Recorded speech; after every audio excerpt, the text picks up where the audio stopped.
and the 8 council members are all due back on the job Wednesday morning, and by happenstance, there's a baseball game Wednesday night. Wendy, back to you. Oh, interesting. All righty. Tom Sherwood. Thanks, Tom. Well, talk about a tough ticket to get your hands on. It is a night thousands of fans have been waiting for in Washington. The Boss is coming to town. Bruce Springsteen and the E Street Band will perform tonight down at the Verizon Center. But what should be a happy time isn't without some controversy. News 4's Craig Melvin joins us live from outside the center with more on that part of the story. Hi, Craig. Hey, Jim. Good afternoon to you. We are at the corner of 7th and F Street, where, just as you mentioned, in about 2.5 hours, the Boss and that famous E Street Band of his will take the stage behind me at Verizon Center. No surprise, the concert sold out. That's why more than 100 people stood in what's called the lottery line today. After the stage is set up, the band and the promoter, they release a certain number of tickets, and the folks who are standing in the line they wait patiently for a shot at snagging one of those tickets. Some in this line, they wait until the last minute. This is kind of a strategy, but for others were folks like Pete Price, who originally tried getting a ticket the old-fashioned way, the internet, of course. He went to Ticketmaster.com moments after the Springsteen tickets went on sale, and he's still angry. It says line waiting a few minutes, and then all of a sudden it says we can't fill your request, and then pops up Ticket Now, which is, at the time I didn't know was Ticketmaster's broker company, but you could have bought tickets off of there.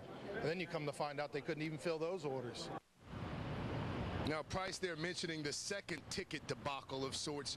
Ticket Now last week had to call several hundred so-called premium ticket members and tell them that they'd accidentally sold out the show. So the concert will be sold out tonight, of course, but you're going to have, a significant number of folks in there enjoying Springsteen who aren't that thrilled about the price they had to pay for that ticket or the hoops that they had to jump through. We're live at Verizon. We'll have much more coming up on the story throughout the evening, but for now, we'll toss it back to you in the studio. Yeah, some of those prices are through the roof. All right, Craig Melvin will be checking back shortly. Thank you, buddy. Wendy? Wasn't your typical rescue call. Some D.C. firefighters sprang into action this morning. Peterson is the former police officer who's charged with killing his third wife, Kathleen Savio. He's also suspected in the disappearance of his fourth wife. He did not speak at all in court today. His lawyer entered the plea for him. Savio's family noted a change in his demeanor. He knows what my family looks like, and he was looking around the courtroom. He was not smiling, and the smug smirk is gone. Drew Peterson has been in jail since he was arrested on May 7th. His lawyers had hoped to argue for a reduction in his $20 million bond, but their move was preempted when prosecutors requested a new judge in the case.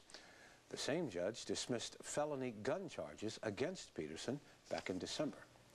Clean prices. And Bob's back with a check on our weather forecast. Stay with us. Happened in the Palm Beach area. This 20-foot boat got stuck on the rocks when the boater was returning from a fishing trip. Police say the boater never saw the jetty and just cruised right on up to the rocks. He will never, ever live that down. And he'll probably never do it again, right? They will be ragging him. Oh, he might quit boating now. Because after that, you can't stand what's going to happen. That's a shame. You gotta feel bad for him or her or whoever. Police say a woman returned to her Churchill Road home and spotted burglars running from the area. Officers were able to arrest one of the suspects. They're still searching for the other person. A victim of swine flu died last night in New York after battling complications from that disease for several days. He was an assistant principal at a school there today, and today his school and several others in the city remain closed. U.S. health officials say they're in serious discussions about producing a vaccine for the fall. Israel's prime minister joined President Obama at the White House today. The president and Benjamin Netanyahu discussed a number of issues, including peace in the Middle East and Iran's nuclear program. Coming up later on News 4 at 6, we'll tell you about a cicada invasion in Virginia. You could soon be able to pay for parking with your cell phone in Maryland. And we'll tell you about a guy who took to the streets of D.C. with a sign and a resume in hopes of finding a job. One of the hottest tickets in town today. I was 8 years old, running with a dime. In just a few hours, Bruce Springsteen and the E Street Band will kick off their concert at Verizon Center. But there's been some controversy surrounding those tickets. Craig Melvin is at the Verizon Center now with more on this. Craig? Yeah, Jim, there has been. In fact, there was nearly a 7th Street freeze-out for some of these fans. They had a really tough time getting tickets online thanks to Ticketmaster. For others, though, who seemingly waited until the very last minute, they had their procrastination rewarded. If you get singles, 1 and 1, are they any lower than 400? Elizabeth Kindler got lucky. I actually came the day they went on sale when they were gone in a nanosecond. You couldn't get one. So I came back down today to try my luck, and I just happened to have the day off. So I met a whole bunch of new fun people, and it was great. Her friend Mike McKnight made the drive from Richmond. He got tickets, but they're not great. Hence his strategy. I'll scalp, or I'll Don't say that. just go. Oh, sorry, not scalp. I will purchase another ticket outside. We found Pete Price standing outside, waiting in the lottery line for a chance to buy a ticket. For him, it wasn't supposed to be this way. He was on Ticketmaster.com moments after the tickets went on sale. It says line waiting a few minutes, and then all of a sudden it says we can't fill your request, and then pops up Ticket Now, which is, at the time I didn't know was Ticketmaster's broker company, but you could have bought tickets off of there. And then you come to find out they couldn't even fill those orders.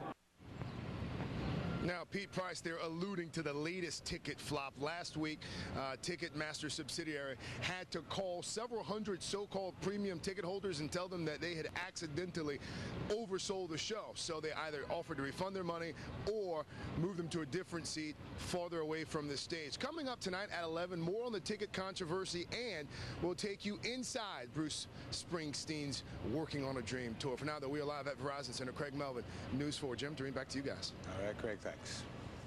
Gas prices are going up again in anticipation of holiday weekend travel. At least those fans lucky enough to get into the Verizon Center.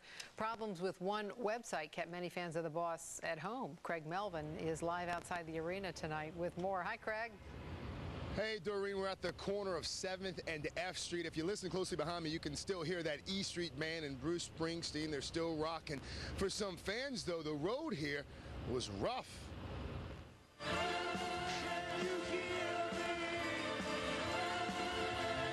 You don't just hear Springsteen. You flail your arms wildly and scream along. Susan Bridges told me so. He is just an electric person to watch on stage. Ticketmaster.com nearly kept Bridges from making it to Verizon Monday night. She says she was one of the first on the website the morning the tickets went on sale. And I'm like, give me best available. So it routes me to a $300 website. And when I click out of that, it won't let me get back in. Bridges wasn't alone.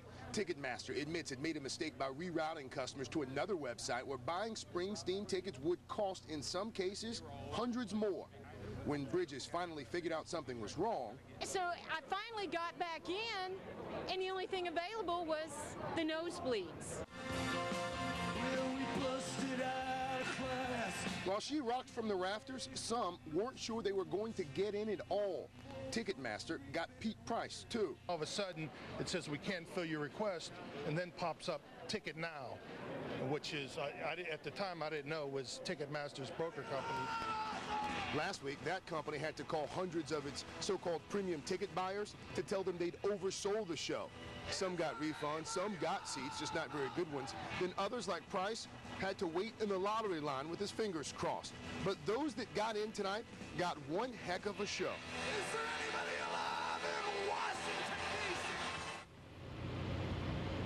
D.C.? And again, the boss still on stage. Now, undoubtedly, there are some folks watching us right now who should have been watching the boss. Ticketmaster has apologized to Springsteen fans. They've even apologized to the band itself. We are in Chinatown tonight at the Verizon Center. Craig Melvin, News 4. Back to you. All right, Craig, thank you.